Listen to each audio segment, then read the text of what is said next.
Hello everyone, कैसे आप सभी लोग। द पॉलिटिकल मास्टर में आप सभी का स्वागत है।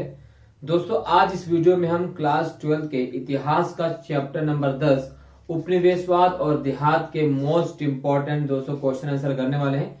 जैसे कि आप सभी को पता है दोस्तों, टर्म टू एग्जाम या आप कह सकते हैं जो बोर्ड का फाइनल एग्जाम है वो मार्च अप्रैल में दोस्तों हो सकता है। और मान लीजिए अमूमन दोस्तों ये मार्च के फर्स्ट वीक या मार्च के आखिरी सप्ताह में आपकी परीक्षा बोर्ड द्वारा ली जा सकती है। ऐसे में दोस्तों हमारे पास जो टाइम बचा हुआ कुल 1 महीने का मात्र टाइम बचा हुआ है। ऐसे में हमें चाहिए कि किस प्रकार से हम अपने सिलेबस को पूरी तरह से तैयार करें, ना सिर्फ तैयार करें बल्कि एक पुख्ता तैयारी जिसे हम बोलते हैं वो होनी चाहिए। इस वीडियो से पहले दोस्तों इस चैप्टर की जो कंप्लीट इंपॉर्टेंट टॉपिक का वीडियो मैंने बना दिया है। अगर उसे अभी तक आप सभी ने नहीं देखा तो उसका लिंक मैं डिस्क्रिप्शन में दे दूंगा, या आप दोस्तों द पॉलिटिकल मास्टर के जो चैनल उसका मैं प्ले लिस्ट में देखेंगे क्लास 12 का जो न्यू सिलेबस, उसमें आपको इस चैप्टर के सभी इंपॉर्टेंट टॉपिक मिल जाएंगे दोस्तों। और आज जो हम करने वाले हैं वो इस चैप्टर का 10 इंपॉर्टेंट क्वेश्चन आंसर करने वाले हैं, जो दोस्तों 101% कह रहा हूं दोस्तों, इससे बाहर इस चैप्टर से नहीं आने वाला है जो मैंने यहाँ पर बोर्ड पे लिख दिया है। सो आपसे बस रिक्वेस्ट है कि इस वीडियो को पूरा देखें, एंड तक देखें और बीच में स्किप ना करें, क्योंकि अगर आपने दोस्तों ये वीडियो पूरी देख ली तो मैं गारंटी के साथ कहता हूं आप इस टॉपिक और इस चैप्टर को कभी नहीं भूलेंगे और आपको दोस्तों दोबारा से इस चैप्टर को तैयार करने की जरूरत नहीं पड़ेगी। तो चलिए दोस्तों इस वीडियो को शुरू करते हैं। और आपसे एक इल्तिजा, एक गुजारिश है, अगर आप हमारे चैनल पर नए हैं और चैनल को अभी तक सब्सक्राइब नहीं किया है तो चैनल को जरूर सब्सक्राइब कर लीजिए, बेल आइकन को प्रेस कर लीजिएगा। तो चलिए दोस्तों देखते हैं कि इस चैप्टर से कौन कौन से इंपॉर्टेंट जो है क्वेश्चन हमारी परीक्षा में पूछे जा सकते हैं। तो दोस्तों जैसे कि आप सभी को पता है कि उपनिवेशवाद और देहात वाला जो हमारा टॉपिक है, इसमें जो आधा ही चैप्टर आ रहा है, आप कह सकते हैं कि पेज नंबर 257 से लेकर 274 तक हमसे इस चैप्टर से प्रश्न पूछे जाने वाले हैं। तो इसी टॉपिक में से जो क्वेश्चन पूछा जाएगा, तो ऐसे में दोस्तों यहाँ पर देख सकते हैं जो पहला क्वेश्चन है, ग्रामीण इलाकों में जोतदार एक ताकतवर हस्ती क्यों था। जी हाँ, ग्रामीण इलाकों में जोतदार एक ताकतवर हस्ती क्यों था। इन सभी क्वेश्चन दोस्तों मैं सॉल्यूशन भी बताऊंगा। तो अभी हम क्वेश्चन देख लेते हैं। क्वेश्चन नंबर 2 पूछा गया कि संथालों ने ब्रिटिश शासन के विरुद्ध विद्रोह क्यों किया। क्वेश्चन नंबर 3 है, इस्तमरारी बंदोबस्त क्या था, इसके बाद बहुत सी जमींदारियां क्यों नीलाम कर दी गई।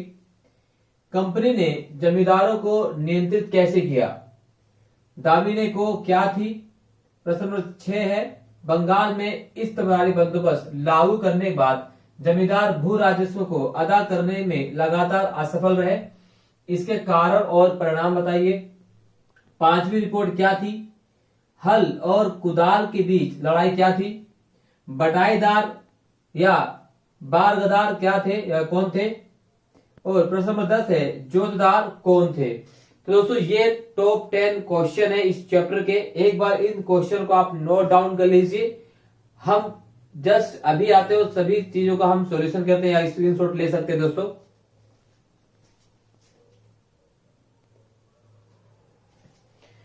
तो चलिए दोस्तों अब हम एक एक करके इन सभी क्वेश्चन का सॉल्यूशन करते हैं और आपसे गुजारिश है कि आप नोट डाउन करते रहिए। आप इसके स्क्रीनशॉट ले सकते हैं और इसके तमाम क्वेश्चन की जो पीडीएफ है हमारे टेलीग्राम चैनल पर दोस्तों अवेलेबल है, लिंक डिस्क्रिप्शन में है, या आप डायरेक्ट हमें द पॉलिटिकल मास्टर करके अगर आप टेलीग्राम पर सर्च करेंगे तो वहां पर आपको इन चैप्टर के इंपॉर्टेंट क्वेश्चन की जो पीडीएफ वहां पर आपको मिल जाएगा दोस्तों। तो दोस्तों जैसे आप सभी को पता है, पहला क्वेश्चन पूछा गया, ग्रामीण इलाकों में जोतदार एक ताकतवर हस्ती क्यों था। तो दोस्तों जैसे कि आप सभी पता है कि जोतदार कौन थे। तो 18वीं शताब्दी के आसपास दोस्तों ग्रामीण इलाकों में एक ऐसे वर्ग का उदय हो रहा था जिनके पास भारी संख्या में भूमि थी, या कह सकते हैं कि पास कई एकड़ में भूमि थी, और इन्हीं लोगों को दोस्तों जोतदार कहा गया। यानी वो किसान, वो रैयत जिनके पास काफी संख्या में भूमि हुआ करती थी, उन्हें जोतदार कहा गया। अब इनकी कह सकते हैं कि अब ये ताकतवर हस्ती क्यों था। ताकतवर हस्ती क्यों था दोस्तों, इसके पीछे सबसे बड़ा कारण है कि देखते हैं कि जैसे जो जोतदार हुआ करते थे दोस्तों, ये कई प्रकार कह सकते हैं कि बहुत सारे खेतिहर मजदूर के भी मालिक हुआ करते थे। दूसरी बात, क्योंकि जमींदार जो दोस्तों बंगाल के जमींदार जो हुआ करते थे वो गांव से बाहर रहा करते थे, जबकि जो जोतदार हैं वो गांव में ही रहकर खेती किया करते थे। और दूसरी चीज ये कि ये समय और आवश्यकता पड़ने पर खेतिहर मजदूरों की, गांव के रैयतों की ये मदद भी किया करते थे। और तो और दोस्तों ये कई प्रकार के उद्योग धंधों के मालिक भी, छोटे मोटे उद्योग धंधों के मालिक भी हुआ करते थे, और जिससे ये इनकी जो स्थिति थी लगातार गांव में, बंगाल के गांव में इनकी स्थिति मजबूत होती चली गई।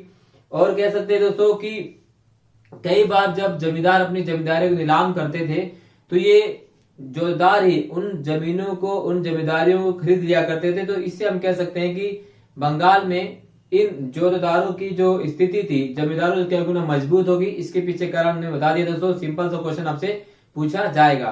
क्लियर? चलिए क्वेश्चन नंबर 2 की बात करते हैं दोस्तों। संथालों ने ब्रिटिश शासन के विरुद्ध विद्रोह क्यों किया? तो दोस्तों सबसे पहले हम आप सभी को बता दें कि संथाल कौन थे और संथालों ने ब्रिटिश सरकार के विरुद्ध जो विद्रोह क्यों किया। तो दोस्तों संथालों को ब्रिटिश सरकार ने ही बसाया था, और 1832 तक आते आते दोस्तों संथाल जो है स्थायी भूमि के मालिक होने लगे, और ब्रिटिश सरकार ने इन्हें जो भूमि दी थी जहां ये स्थायी तौर पर खेती किया करते थे, उन्हें दमीन ए कोह के नाम से जाना जाता था। ये संथाल पहले घूम घूम कर खेती किया करते थे, बट चूंकि ब्रिटिश सरकार पहाड़िया लोगों को स्थायी खेती करने के लिए विवश नहीं कर पाई, तो ऐसे में ब्रिटिश सरकार द्वारा इन संथालों को एक भूमि दी गई जहां वो स्थायी तौर पर रहकर खेती करते थे, वाणिज्यिक फसलों की खेती किया करते थे। ऐसी भूमि को क्या कहा गया था? दामिनी को के नाम से जाना गया। अब ये संथाल चूंकि ब्रिटिश सरकार द्वारा दी गई भूमि पर स्थायी रूप से खेती किया करते थे, और इससे उत्पादन होता था, और इससे ब्रिटिश सरकार के राजस्व में लगातार वृद्धि भी हो रही थी।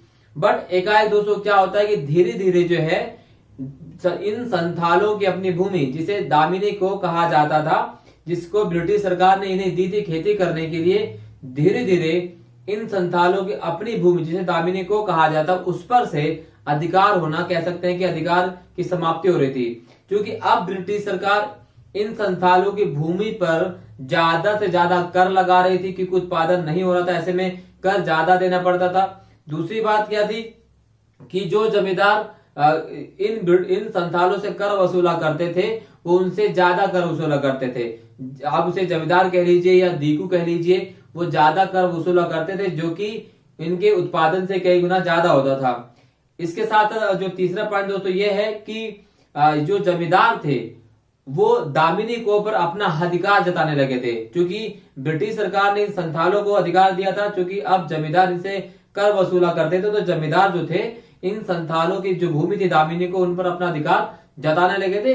ये कुछ कारण थे जिसकी वजह से इन्हें ये लगने लगा कि जो ब्रिटिश सरकार है वो अब हमारे अधिकारों का समापन कर रही है, उनसे उनकी भूमि जाती दिखाई दे रही थी। ऐसे में संथालों के नेताओं ने ब्रिटिश सरकार के खिलाफ दोस्तों विद्रोह कर दिया।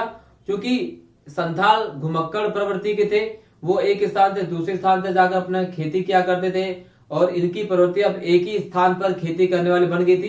तो इन्हें लगने लगा कि जो हमारी प्रवृत्ति वो बदल रही है। ऐसे में ब्रिटिश सरकार भी इनसे धोखा कर रही थी।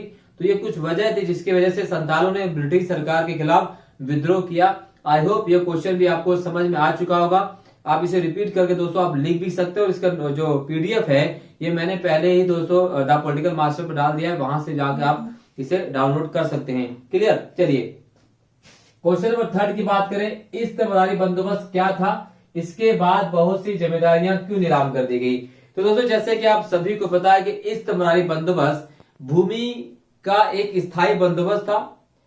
क्योंकि ब्रिटिश सरकार द्वारा बंगाल में ही अपने बंदोबस्त को सबसे पहले लागू किया गया था, बंगाल के जिले में। क्योंकि भूमि के तौर पर या राजस्व के तौर पर ब्रिटिश सरकार ने इस बंदोबस्त के तहत स्थायी कर अदा करने की बात कही थी। तो आप इसे इस प्रकार समझ सकते हैं कि इस्तमरारी बंदोबस्त एक ऐसा बंदोबस्त था जो 1793 में लागू किया गया था, और उस समय गवर्नर थे लॉर्ड कॉर्नवालिस, तो उनके द्वारा इस बंदोबस्त को लागू किया था। अब ये क्या था कि एक प्रकार की स्थायी कर व्यवस्था थी, यानी चाहे फसल हो या ना हो, भूमि या राजस्व की एक निश्चित रकम तय कर दी गई थी। तो इसे क्या कहा जाता है? इस्तमरारी बंदोबस्त। अब दूसरा क्वेश्चन के इसमें क्या पूछा गया है कि इसके बाद बहुत सी जिम्मेदारियां क्यों नीलाम कर दी गई?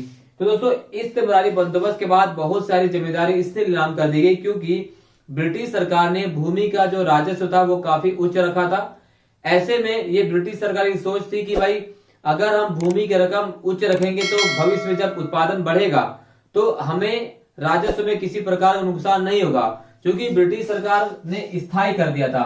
और अगर हम देखें तो 1765 और 70 के दशक में पूरे बंगाल में जो अकाल का दौर पड़ रहा था, फसल के उत्पादन, जो फसल की कीमत बहुत कम थी, और ऐसे में जो ब्रिटिश सरकार ने स्थायी रकम रखी थी, ब्रिटिश सरकार ने सोचा कि भाई भविष्य में जब फसल का उत्पादन बढ़ेगा, रकम बढ़ेगी, तो हमें नुकसान उठाना नहीं पड़ेगा।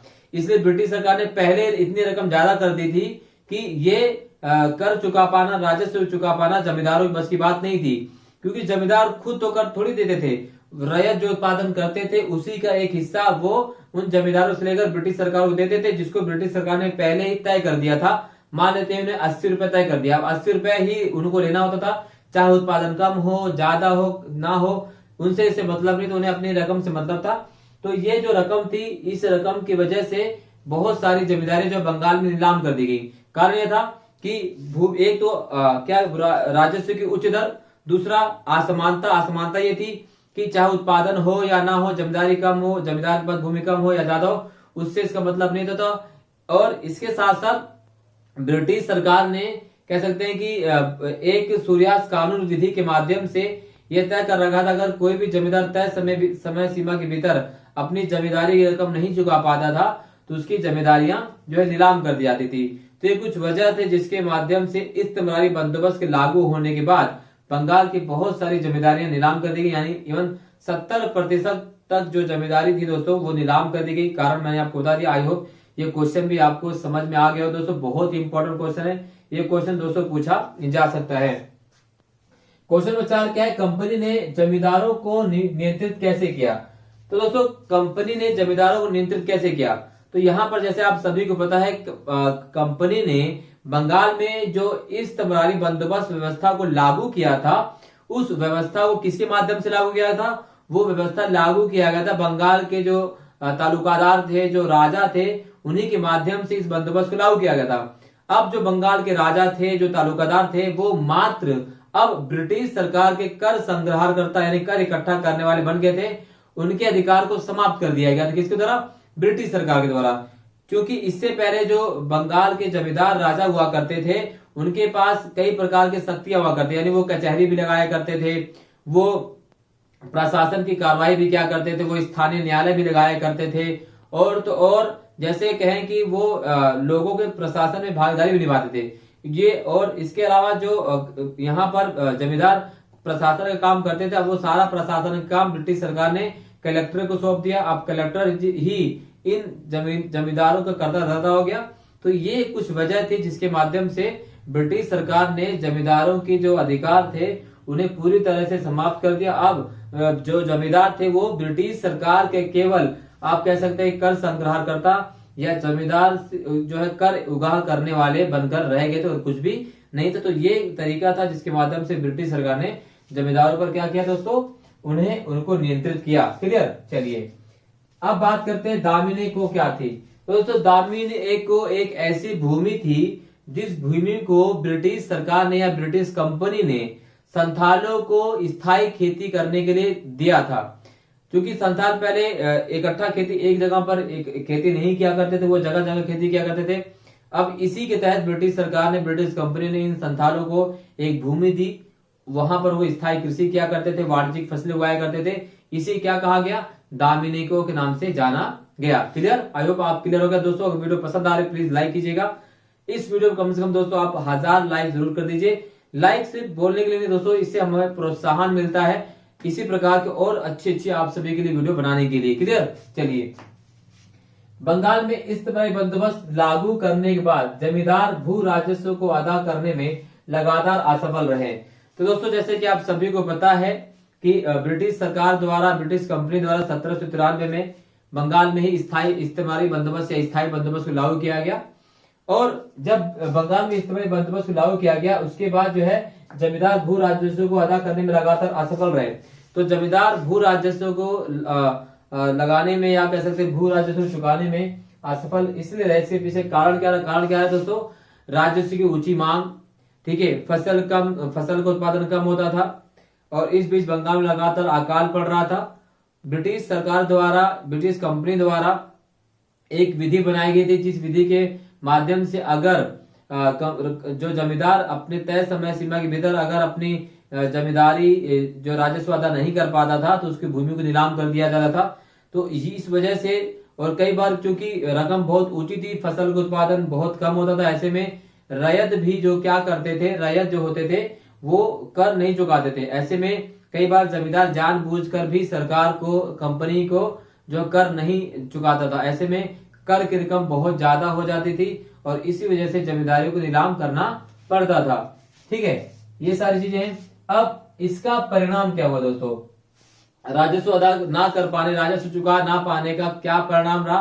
सबसे पहला परिणाम यह रहा कि जमींदारियों को नीलाम कर दिया गया, और दूसरा परिणाम यह रहा कि जमींदार अपनी जमींदारी को बचाने के लिए तरह तरह के हथकंडे अपनाने लगे, फर्जी नीलामी की प्रक्रिया में शामिल होने लगे। जब नीलामी होती थी तो जमींदार के आदमी खुद ही उस जमींदारी की उस नीलामी की प्रक्रिया में शामिल होते थे और जमीन की बोली लगाकर खुद ही जमींदारों को खरीद लेते थे। क्योंकि इससे कई बार जमीन की नीलामी होती थी और ये प्रक्रिया जो है लगातार चलती रहती थी। ऐसे में सरकार इन्हीं जमींदारों को कम दामों पर ही भूमि बेच दिया करती थी। ये भी हथकंडा था। और साथ ही साथ ब्रिटिश सरकार ने कानून के माध्यम से महिलाओं को भू राजस्व की राशि से दूर रखा था। यानी जो जमींदार थे, जो ब्रिटिश सरकार, माफ कीजिएगा, जो ब्रिटिश सरकार थी वो महिलाओं के नाम पर जो भूमि होती उस पर कर कम लिया करती या कर ना के बराबर लिया करती थी। ऐसे में जमींदार अपनी भूमि को अपने पत्नियों के नाम पर, अपने बहनों के नाम पर, अपनी माताओं के नाम पर लिखवाया करते थे, जिससे वो जमींदारी की राशि चुका पाने से बच जाया करते थे। और कई बार जो जमींदार या अगर कोई बाहर से व्यक्ति नीलामी की प्रक्रिया में शामिल होता था तो जमींदार के जो लठैत होते थे, जो लोग होते थे, उन्हें मार मूर कर भगा दिया करते थे। ऐसे जमींदारी उनके पास ही रहा करती थी। तो ये कुछ हथकंडे थे जिसको जमींदारों द्वारा अपनाया गया ताकि उनकी जमींदारी जो है सुरक्षित रह सके, नीलाम ना हो पाए। दोस्तों आई होप ये भी क्वेश्चन आप समझ चुके होंगे दोस्तों। तो इसी बात पे एक लाइक तो बनता है। नेक्स्ट क्वेश्चन दोस्तों, पांचवी रिपोर्ट क्या थी? तो दोस्तों पांचवी रिपोर्ट, जैसे कि आप सभी को पता है कि ब्रिटिश ईस्ट इंडिया कंपनी का जब से भारत में शासन हुआ, यानी आप कह सकते हैं 1765 के बाद, 1765 के बाद से लगातार ब्रिटिश सरकार द्वारा कंपनी पर लगातार नजर बनाए रखी गई। और 1765 से लगातार कह सकते हैं कि 1813 तक कई रिपोर्टें पेश की गई। और जब ये पांचवी रिपोर्ट पेश की गई 1813 में, तो ये अब तक की पेश की गई पांचवी रिपोर्ट थी, तो इसीलिए इसे पांचवी रिपोर्ट के नाम से जाना जाता है। और ये पांचवी रिपोर्ट क्या थी दोस्तों? ये पांचवी रिपोर्ट एक समिति द्वारा तैयार की गई थी। समिति का नाम था प्रवर समिति द्वारा तैयार की गई थी रिपोर्ट।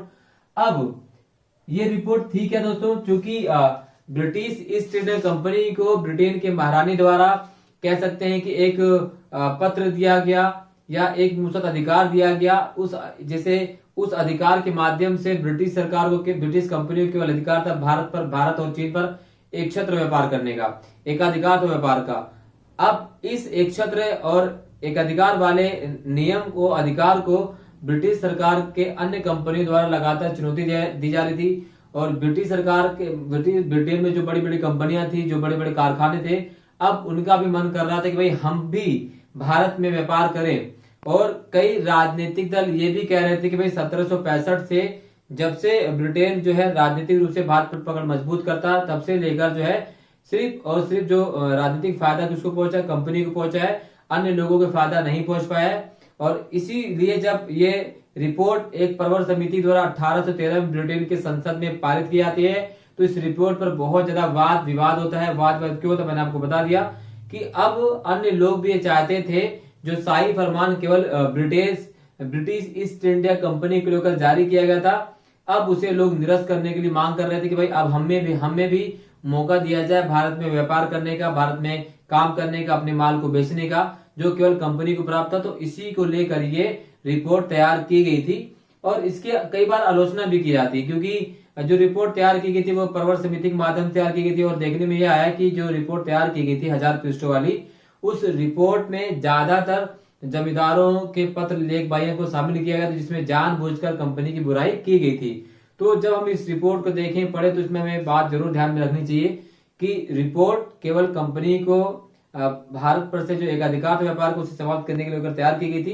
तो ये पांचवी रिपोर्ट बहुत ही इंपॉर्टेंट है दोस्तों, आई होप आप इसे समझ के आए होंगे आखिर क्यों इस रिपोर्ट को बनाया गया था। कारण था कि भारत पर से कंपनी के व्यापारिक एक अधिकार को समाप्त करना। क्लियर।